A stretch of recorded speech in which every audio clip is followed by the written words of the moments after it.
Greetings and welcome to the Mobilizing Men podcast, a ministry of Iron Sharpens Iron. You can also see the video on YouTube. And this is Brian Doyle. I'm with Thomas and Rex, and we have a couple podcasts.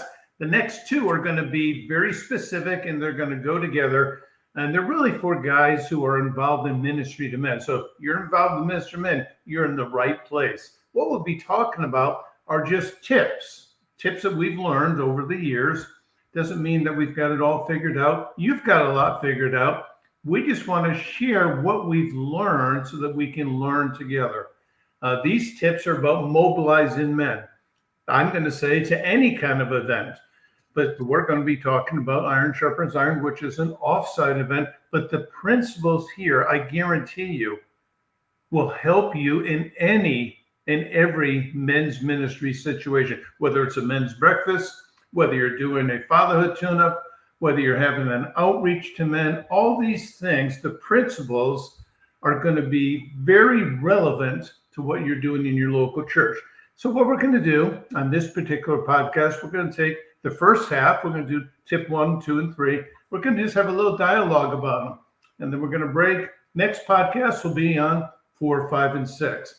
These have been very helpful over the years. So there's a starting place when you talk about ministry to men, and Rex is going to get us kicked off. All right. Hey, guys, we're going to talk about tip number 1. Be patient. Men are different. You know, it's so funny that we show up and we have an event, and all of a sudden the sign-up board is kind of still empty. But next to you, there's the women. The women are having a tea party. And you look over at their sign-up board, and their board is full. You know, it's so funny. It's just hard to get men to commit. And one of the reasons that men have a hard time committing to come to events like this, or just pretty much any event, is they have to run it through a grid. And most men have 4 grids they have to run things through. The first one is the wife, what's going on. The second one is the kids, sports, little league, whatever else, just things the kids have got going on. The third thing is maybe some of the guys have to work alternate weekends and split shifts and things like that. And then here's the fourth thing. The fourth thing is this thing just called life. Mm-hmm. You know, what are you taking time away from that you really need to be doing to an attentive event? And you know, one of the big things that we have learned is we have met very, very, very few men, and I can probably count them on one hand, that gets to the end of the day and they go, you know, I wish I'd had stayed home and cut grass. Mm-hmm. You know? So guys, just remember, as you're inviting men, as you're talking to men about going to an event, just please understand the grid that they have to run through. And Thomas and Brian, what do you? Yeah, I would say great job, Rex. The idea of this tip is to be patient. Be patient. And I especially think this is important when you first announce, when you first put up a poster, when you first slap that PowerPoint slide up, when you first begin to bring it up to a man and he looks at you with a blank face and goes, all right. And you're enthusiastic. You're thinking, oh yeah, this is going to be a great conference. You're going to love it. It's going to be a great time. And he's giving you these vibes that just are not resonating. Now, what happens to me as a men's leader when I start doing that and I invite a guy and he's giving me the negative vibes, I back away. And I get a little discouraged. The point of this tip, be patient. Yep. Men are different. Rex mentioned how women sign up. Yeah, women don't need all the details.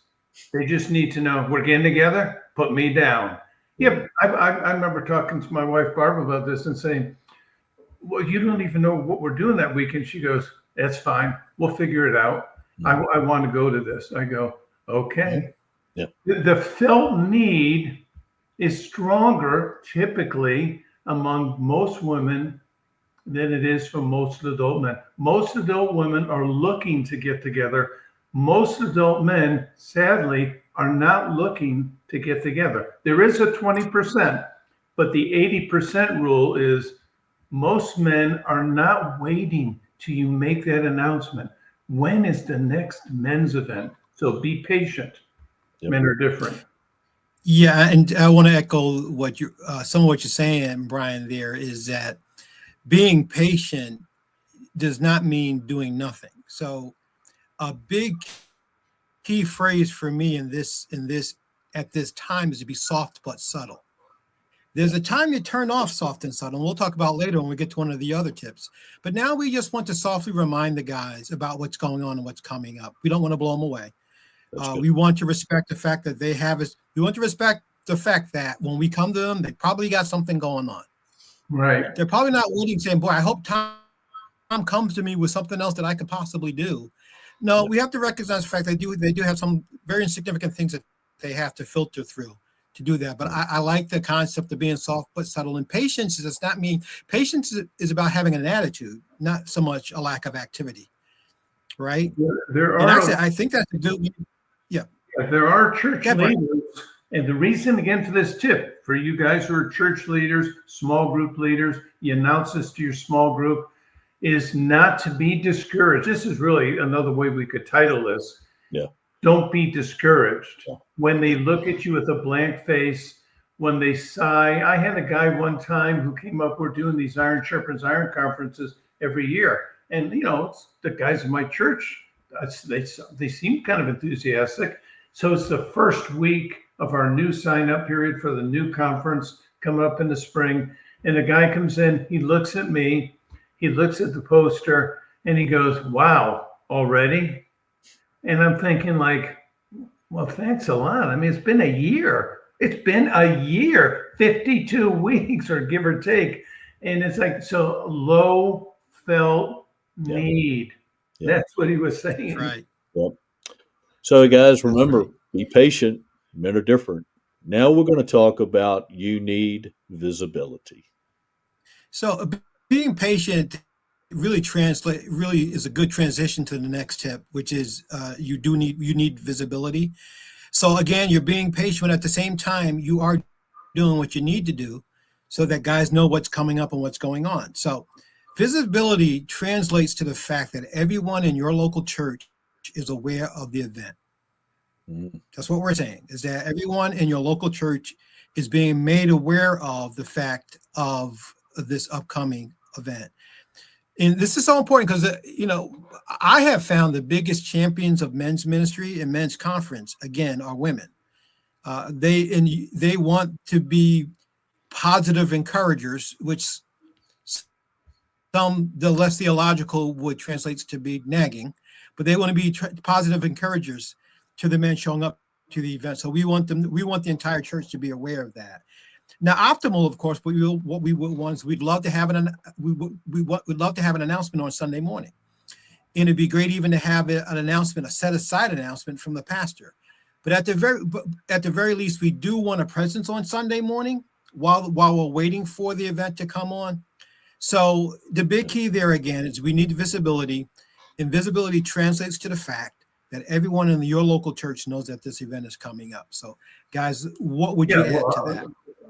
Very well said, the Sunday part, because I know sometimes I can tell a guy hasn't paid attention to this tip, Thomas, when he says, could you just give me the poster because we're having a men's breakfast coming up? I go, okay, I'm glad you're having a men's breakfast coming up. But that is a time where you absolutely want to share and announce. But the poster I'm sending you, or the download that you can get off the internet, is designed for everybody. Everybody needs to know what's going on. So yes, announce it at the breakfast. Yes, put it in the men's room. But this is not a secret. In fact, it's not only not a secret, there's going to be few, if anybody, in your local church that doesn't affirm building godly men. I mean, it's just, This isn't like a hunting trip. Hey, we're having a golf day, a men's golf day. I don't know that everybody in the church needs to know about the men's golf day. You can announce that at breakfast, but when you're having the equipping conference, where men are being trained for the roles that God has given them to play. I'm sorry, the women are all over this. Yes. Why we don't, like Thomas said, why we don't understand that is beyond me. Everybody wins when we build godly men. So you want that Sunday. You need that Sunday visibility. Yep. Absolutely. And a couple of other things too is like Brian said, you can get posters, you can get all this stuff right from Iron Sharpens Iron, and if you're doing your own personal event, you need to create the same things anyhow. But one of the things is advertise in the men and the women's restrooms. You know, you have a captive audience. I mean, it sounds funny, it sounds weird, but whatever else. I mean, you know, so put the poster up there, and while whatever's happening, they can just sit there and read the poster, or stand there and read the poster, whatever that may look like. The next thing is what I would do is I would personally, all the guys that maybe have bought shirts or T-shirts or something at an Iron Sharpens Iron conference, get them to wear them all one day. Get all the guys to wear these shirts on there for a day, and make sure it's a day that you're advertising it from, like Thomas and Brian both said, from the front, from the platform, and have all these guys all running around the church with their Iron Sharpens Iron shirts on. And that's a great advertisement. It's a great way to cause discussions and everything else about the conference. And it's another great way of really creating some amazing visibility. And That's awesome. Back to this idea of Sunday morning. Now, your church probably has rules on Sunday morning, what they do, what they don't do. You have to operate within the rules. Doesn't mean you can't ask, could we break the rules this time? Because I asked my church, well, we only do it once. We'll do it once. I go, I need more than once. Well, we don't do more than once. I need more than once. Men are different. I need multiple times. So feel free to ask. Let's just start with the ideal. The ideal is we're going to put a promo video in your hands. You can download it and play it. It's like 30 seconds. It's not a 3-minute video. It's 30 seconds. Most churches will say yes to a 30-second video. We're going to give you PowerPoint slides. You do not need to create the PowerPoint slide. There's no labor involved. You don't need graphic design expertise. We're giving you a PowerPoint slide. Yes. We're giving you posters, handouts, different things. All you got to do is boop, download them, print them at church, print them at FedEx, wherever you want, and then you've got it for you. Now, keep in mind, you got to do a good job on these, because if guys look at this and it's a second-rate type event, or that's what's going through their mind, they're dismissing it before they've even given it any consideration.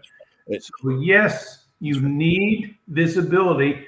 And now I'm going to pick out one thing. I know Thomas and Rex and I have talked about this.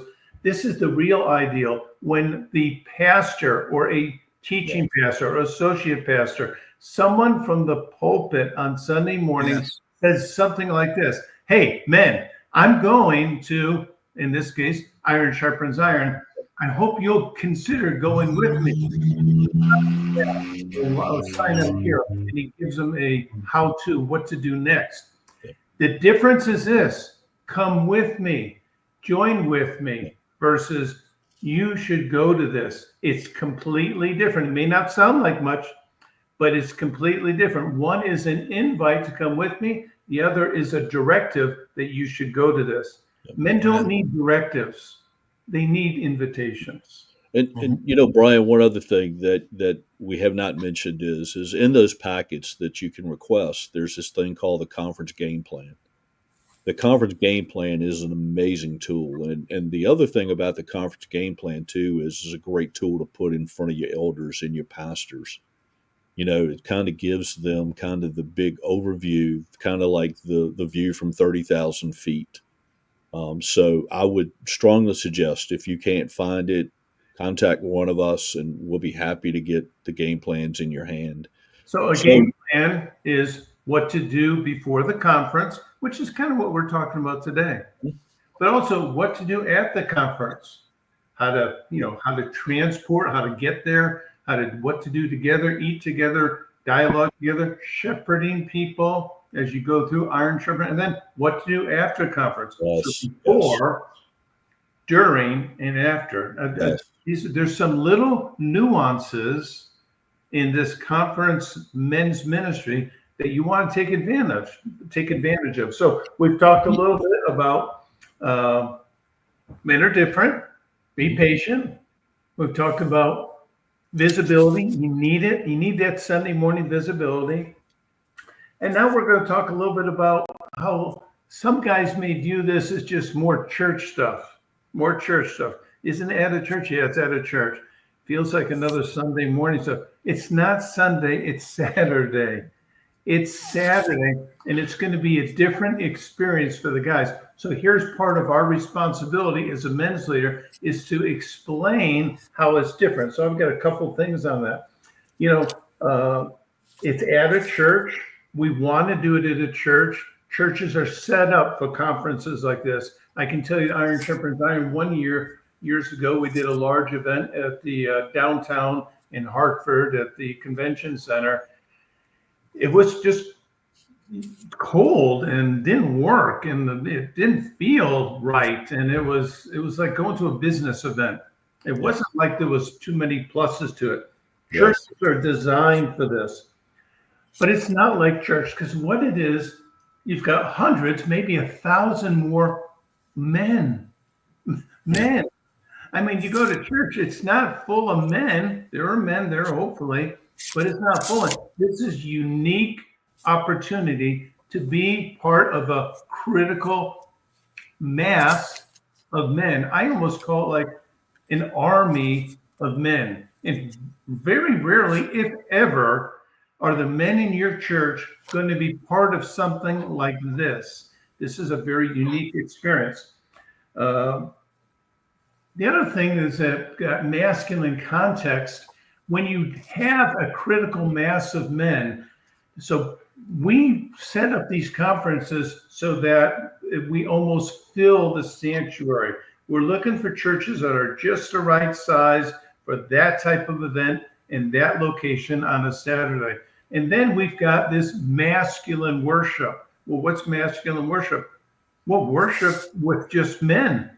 That makes masculine worship. The tone is different. The volume's different. The songs are different. The men engage differently. If you've not been to Iron Sharpens Iron, and some of your men have not, they just need to believe you that it will be a completely different experience than Sunday morning. Yep. Men genuinely participate in worship at Iron Sharpens Iron.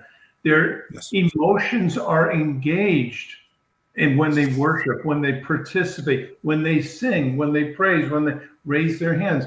Guys worship differently on Saturday than they do on Sunday. Yep. I would also say this thing, back to directives and lectures and sermons, which are all part of Christian ministry, teaching the Bible, exegeting, exposing people, expository preaching, which I'm all into. I'm blessed by it. We're not really doing that at Iron Sharpens Iron. Iron Sharpens Iron is a training time. It's an equipping conference. So it's designed to complement the work of the local church. Local church has its work. Local church, for the most part, with rare exceptions, is not training men in the roles that God has given us to play. Someone needs to do that training. So thus the equipping conference, where we've got this exhortation. Again, it's Saturday, not Sunday. As a speaker, as a presenter, as a keynote speaker, especially on Saturday, you can speak to men and must speak to men differently than you would at a Sunday morning sermon when you've got Mrs. Smith on the left, Mrs. Jones on the right, your wife over here, your kids. You do not challenge and exhort men in that context, but you do on Saturday. That's why it's Saturday and not Sunday. What do you guys think about something like that? And Brian, that's the biggest distinctive between and making why it's so important that we make this point that it's not Sunday, is that there are things you can do on a Saturday, an Iron Sharpens Iron conference that you cannot do on Sunday morning. I've heard you say before that you can't poke a man in the chest on Sunday morning. Right. You can't really challenge a man or call out courage from a man on Sunday morning, but you can do that on a Saturday morning in the conference. So there are just things that you can do. Then we'll talk about this more in one of the other tips, but there are some things that you can do on a Saturday that you can't do on a Sunday morning. Right. Even if you have Sunday school classes in your Sunday school, in your Sunday church, you just things you just cannot do on a Sunday morning with men that you can at a conference. So, I like to just kind of point out is when was the last time that you heard your pastor stand there and talk about is your adult children are still your children? When was the last time you heard your pastor stand up there and talk about dealing with addictions such as porn, gambling, and things like that? That's what you get on Saturday as opposed to Sunday. Right.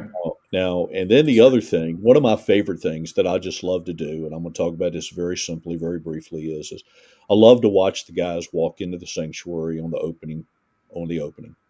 The music kicks off, and they're standing there like they stand there on Sunday. And then all of a sudden, they come back in after lunch, and the next thing you know, the music kicks off, and there's guys singing, there's guys raising their hands, there's guys moving, there's guys swaying, there's guys enjoying worship with other men. That is probably one of my favorite parts of the day and then just watching these guys progress in their worship as the day progresses. The singing gets louder. Yeah. Everything. It's so cool to watch, and that doesn't happen on Sunday morning. Yeah. It's a well said. And one thing I noticed, Rex, and one thing I noticed along with that, I just wanted to chime in on this. I've noticed men when they leave. Yes. When they leave with a greater sense of purpose. They leave with a greater sense of confidence. They leave with a game plan to take on life. So, and I've seen that same progression you've talked about throughout the day. But also when they leave, they just walk with a pep in their step that they can only get at a conference. Absolutely. Yeah, it's designed to be inspiring, but it's more than that, right? Because when was the last time you went to Sunday morning worship service and the pastor said, "What would you like me to talk about today?" I've got 16 different things. What would you like? That's exactly what we're doing at Iron Sharpens Iron. We're giving men 8 seminars in the morning. They get to choose what they want to do. And then there's 8 seminars in the afternoon, and they get to choose. And you want masculine context? You give a man a chance to choose what he wants to learn. So we've talked about 3 things today. We've talked about be patient. Men are different. This is not a gender neutral event. You got to give guys time. They got that grid that Rex mentioned. Hey, you need to know that Sunday morning is the time where you get the visibility. You can do the breakfast, you can do the restroom, but you need to be champion this in the lobby, inside the sanctuary on Sunday morning. And finally, we talked about it's Saturday, not Sunday. And it's a whole different deal on Saturday. So stay tuned. Next time we're going to get together, we're going to talk about the 3 different tips that will bring your men together for an offsite event. So great to be with you guys. God bless you. Thanks, Lord, that we can be together. And now I pray your favor and every man that hears this podcast, that jumps into it, that you give him courage to step in and invite others. In Jesus' name, amen.